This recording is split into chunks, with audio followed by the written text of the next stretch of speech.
सभी को नमस्कार। सभी को इन क्वेश्चंस की बहुत ज़्यादा ज़रूरत है। ऐसा कमेंट्स में पा रहे हैं, हम लोग देख रहे हैं कि लोग बोल रहे हैं कि आप क्वेश्चंस डालो, एमसीक्यूज़ डालो। तो लीजिए, आपके सामने क्वेश्चंस की सीरीज़ हाजिर है। अब डेली आपको इस तरह से 30 से 40 क्वेश्चंस मिलेंगे। हो सकता है किसी दिन ज़्यादा भी मिले। तो शुरुआत करते हैं हम लोग पहले क्वेश्चन से। पहले क्वेश्चन को देखो। Which of the following statement is true about the composition of calcium carbonate in soft water? देखो, सॉफ्ट वाटर के अंदर जो कैल्शियम कार्बोनेट एक हार्डनेस है। किस तरह की हार्डनेस है? एक टेम्परेरी हार्डनेस होती है। टेम्परेरी हार्डनेस कैल्शियम और मैग्नीशियम के कार्बोनेट्स और बाइकार्बोनेट्स की वजह से होती है। तो ये जो टेम्परेरी हार्डनेस है, टेम्परेरी हार्डनेस की क्या वैल्यू इसके अंदर पाई जानी चाहिए? तो आपको पता होना चाहिए, इसकी वैल्यू है 30 से लेकर के 60 के बीच में मिलीग्राम पर लीटर कैल्शियम कार्बोनेट अगर किसी पानी में प्रेजेंट है तो उसे सॉफ्ट वाटर कंसिडर किया जाता है। अब साहब, ये तो याद हो गया अब आपको, पर कुछ और आंकड़े भी आपको सॉफ्ट वाटर के बारे में याद होने चाहिए। वो आंकड़े क्या हैं? वो आंकड़े हैं ये कि सॉफ्ट वाटर की जो पीएच है वो लगभग 7.13 तक रहनी चाहिए। वैसे जो फ्रेश वाटर है, या यूँ बोल लीजिए जो पीने लायक पानी है, उसकी पीएच होती है 6.5 से 8.5 के बीच में।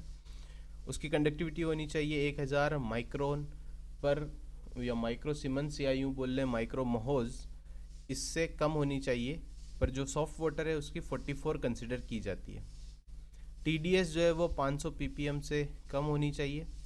जो सॉफ्ट वाटर है उसकी 28 के करीब होती है। बीओडी जो है वो 30 पीपीएम, पर जो सॉफ्ट वाटर है उसके लिए 2 होनी चाहिए। सीओडी 250 पीपीएम से कम, पर जो सॉफ्ट वाटर है उसके लिए सीओडी होनी चाहिए 4। देखो, बीओडी से डबल सीओडी है, ठीक है। क्लोराइड क्लोराइड और टीडीएस ऑलमोस्ट एक दूसरे के समान ही है। या सीओडी देख लो, सीओडी 250 है ना, इस तरह से क्लोराइड भी 250 है। टीडीएस कितनी है? 500। इस तरह से क्लोराइड 250। 38 पीपीएम क्लोराइड पानी के अंदर पाई जानी चाहिए। देखो, उसकी टीडीएस 28 है, इसकी 38 है, ऑलमोस्ट समान ही है।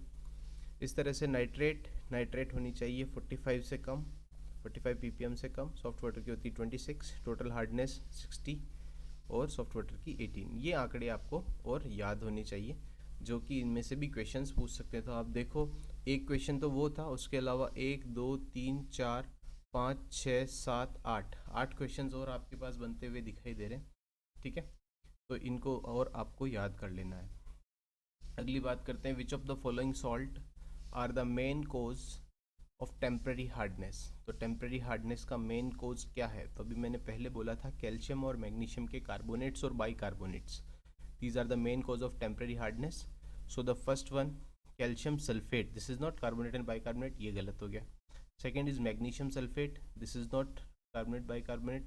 पीछे कार्बोनेट बाइकार्बोनेट लगा के देख लो, क्लोराइड नहीं, गलत हो गया। तो आंसर हो जाएगा हमारा डी।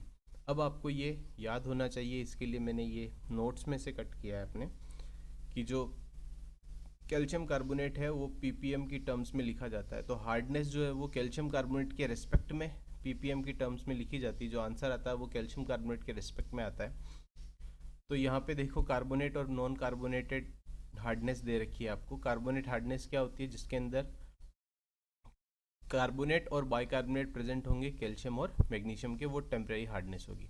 इसे बॉइलिंग या फिर लाइम ऐड करके, लाइम मतलब कैल्शियम हाइड्रोक्साइड ऐड करके, और तुम हटा सकते हो। जबकि नॉन कार्बोनेटेड जो हार्डनेस होती है वो क्लोराइड्स और sulphates of calcium and magnesium की वजह से होती है, जो कि परमानेंट हार्डनेस है, और इसे जियोलाइट मेथड से, आयन एक्सचेंज मेथड से, या फिर डीमिनरलाइजेशन से हटा सकते हैं, ठीक है।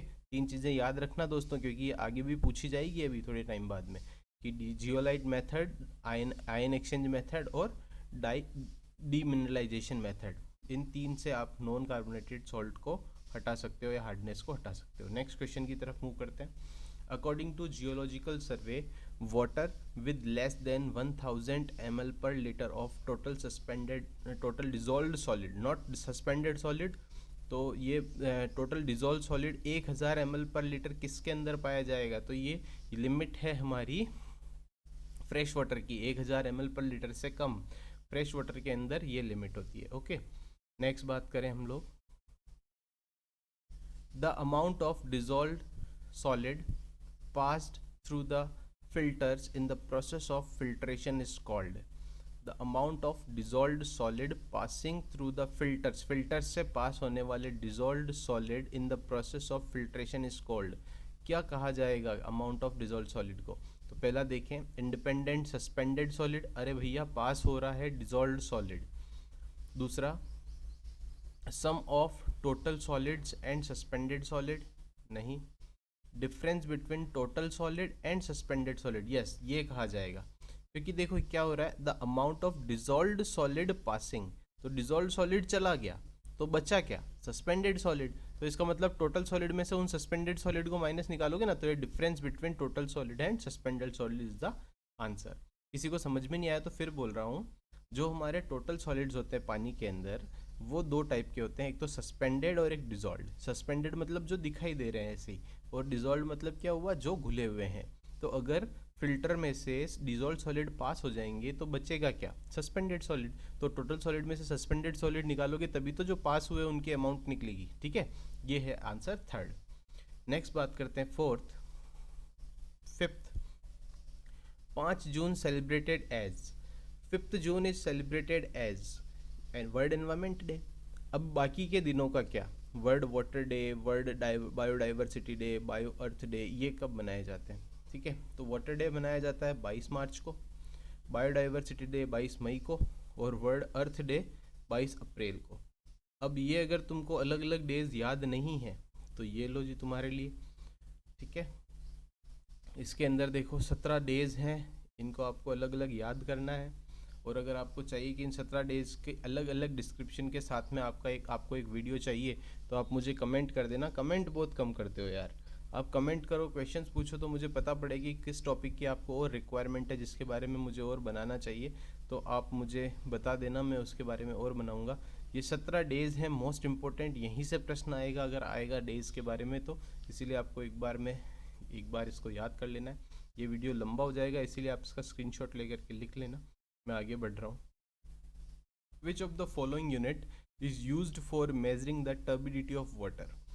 टर्बिडिटी ऑफ वाटर मेज़र करने के लिए यूनिट्स आपके पास में BTU, JTU, NTU, FAU, FNU सारी हैं. तो यहाँ पे देखो FAU, FNU और NTU है, तो all of the above answer हो जाएगा. इसके साथ ही आपको कुछ और डिटेल में देना चाह रहा हूँ, जैसे टर्बिडिटी को मेज़र करने के लिए कौन कौन से इंस्ट्रूमेंट की ज़रूरत पड़ती है. तो टर्बिडिटी को मेज़र करने के लिए BTU, JTU और NTU स्केल की ज़रूरत पड़ती है. NTU स्केल जो होती है वो सिलिका पर बेस्ड होती है, इसीलिए अगर सिलिका को आप फॉर्मेलिन देखो यहाँ देखो फॉर्मेजिन दे रखा है ना, सॉरी फॉर्मेलिन है, फॉर्माजिन है, फॉर्माजिन से रिप्लेस कर दोगे तो वो NTU जो है वो FNU या FAU में कन्वर्ट हो जाएगी. इस तरह से ऑर्डर को ऑस्मोस्कोप से मेज़र किया जाता है. उसके बाद टेम्परेचर के लिए थर्मोमीटर या फिर ब्रोकन कैपिलरी थर्मामीटर का यूज़ किया जाता है अगर लार्ज स्केल पर टेम्परेचर की बात होती है. तो कलर को प्लेटिनम कोबाल्ट स्केल या टेंटोमीटर से. उसके बाद कंडक्टिविटी को पोर्टेबल डायनिक वाटर टेस्ट से मेज़र किया जाता है. तो ये आपके पास में खास बातें हैं जो फिजिकल प्रॉपर्टीज़ से रिलेटेड है.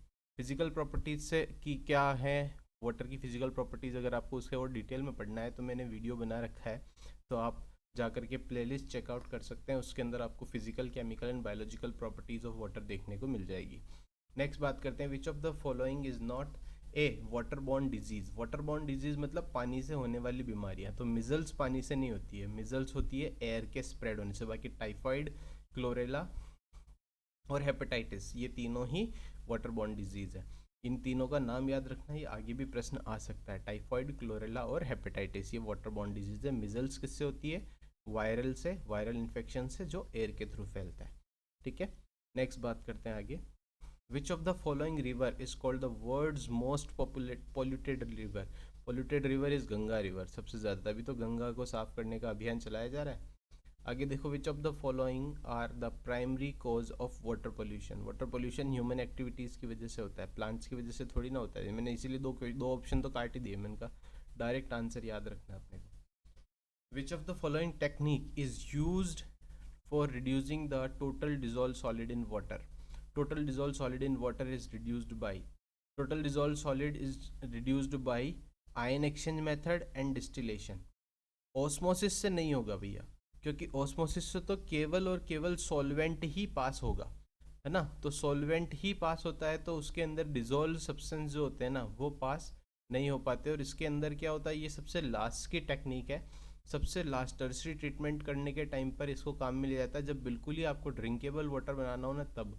तो ये यूज़ में नहीं होगा। टोटल डिजोल्व सॉलिड के लिए आप आयन एक्सचेंज करो या डिस्टिलेशन करो, ठीक है, ये मेथड यूज़ होते हैं। उसके बाद नेक्स्ट देखें आगे, which of the following statements are true about CNG compressed natural gas. ये एक क्लीन गैस है, ये एक हार्मफुल गैस है, ये एक पॉल्यूटिंग गैस है, या ऑल ऑफ द अबव। तो आंसर हो जाएगा ये क्लीन गैस है।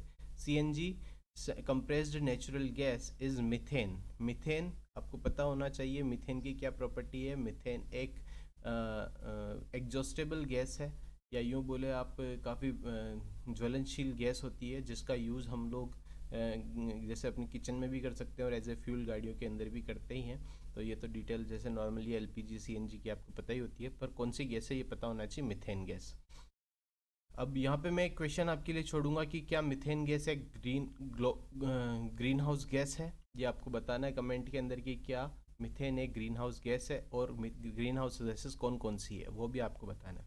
Next question, which of the following is mainly responsible for the cause of water pollution. Water pollution के लिए कौन जिम्मेदार है। पहला, एफॉरेस्टेशन, जंगलों का कटान वाटर पोल्यूशन के लिए रिस्पॉन्सिबल है। मेरे ख्याल से जंगलों को काटना सॉइल पोल्यूशन और एयर पोल्यूशन के लिए मेजरली रिस्पॉन्सिबल है। वाटर पोल्यूशन जंगल के काटने से नहीं होता है। ऑयल रिफाइनरीज, हाँ ऑयल रिफाइनरीज हैं। पेपर इंडस्ट्रीज हैं बिल्कुल।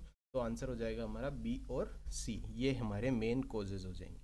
नेक्स्ट बात करते हैं, which of the following salt is the main cause of permanent hardness of water. Permanent hardness मैंने बताया था कैल्शियम और मैग्नीशियम के क्लोराइड्स और सल्फेट्स की वजह से होती है। तो आप देख लीजिए किसमें सल्फेट लिखा है, ये रहा पहला ही आंसर हो जाएगा मैग्नीशियम सल्फेट। बाइकार्बोनेट और कार्बोनेट से तो टेम्परेरी हार्डनेस होती है। नेक्स्ट बात करते हैं, which of the following technique is used to remove fluorides from water bodies. Water bodies से फ्लोराइड को हटाना है तो क्या काम में लिया जाएगा। तो आयन एक्सचेंज मेथड और लाइम सॉफ्टनिंग इसके लिए काम में लिया जाता है। ऑस्मोसिस, फिर कह रहा हूँ ऑस्मोसिस यहाँ काम में नहीं आएगा। ऑस्मोसिस बहुत बहुत ज़्यादा यूज़ होता है अल्ट्रा फिल्टर्स में, जो कि डिस्टिल्ड वाटर बनाने के काम में आता है। बिल्कुल डिस्टिल्ड वाटर जो पीने लायक नहीं होगा, वो डिस्टिल्ड होगा वाटर जिसके अंदर बिल्कुल भी आयंस प्रेजेंट नहीं होंगे। तो यहाँ फ्लोराइड को हटाने के लिए हम लोग आयन एक्सचेंज मेथड और लाइम सॉफ्टनिंग मेथड काम में लेते हैं, ठीक है। नेक्स्ट बात करते हैं आगे, रिपीट हो गया क्वेश्चन नंबर, रिपीट हो गया 14 के बाद वापस 14 आ गया, कोई बात नहीं। Which of the following technique is use to determine the concentration of order compounds in the given water sample. अच्छा, इसी के अंदर गंध का पता लगाने के लिए, कंसंट्रेशन का पता लगाने के लिए कौन सा मेथड यूज में लेते हैं। सेटलिंग, तो गंध नीचे थोड़ी बैठती है। फ्लशिंग नहीं। स्ट्रिपिंग और क्लोरीनेशन, बिल्कुल स्ट्रिपिंग आंसर होगा इसका, ठीक है। स्ट्रिपिंग, इसके अंदर स्ट्रिप डाल करके और चेक करते हैं हम लोग, स्ट्रिपिंग इसका आंसर होगा। नेक्स्ट बात करेंगे, chlorofluorocarbon are non flammable chemicals mainly used in. Perfumes में यूज़ होता है, कूलेंट की फॉर्म में, रेफ्रिजरेटर्स में होता है, ऑल कंडीशनर्स में, ऑल कंडीशनर्स में, एयर कंडीशनर्स में होगा, all of the above answer होगा, all of the above answer होगा, ठीक है। एयर कंडीशनर्स में भी यूज़ होता है।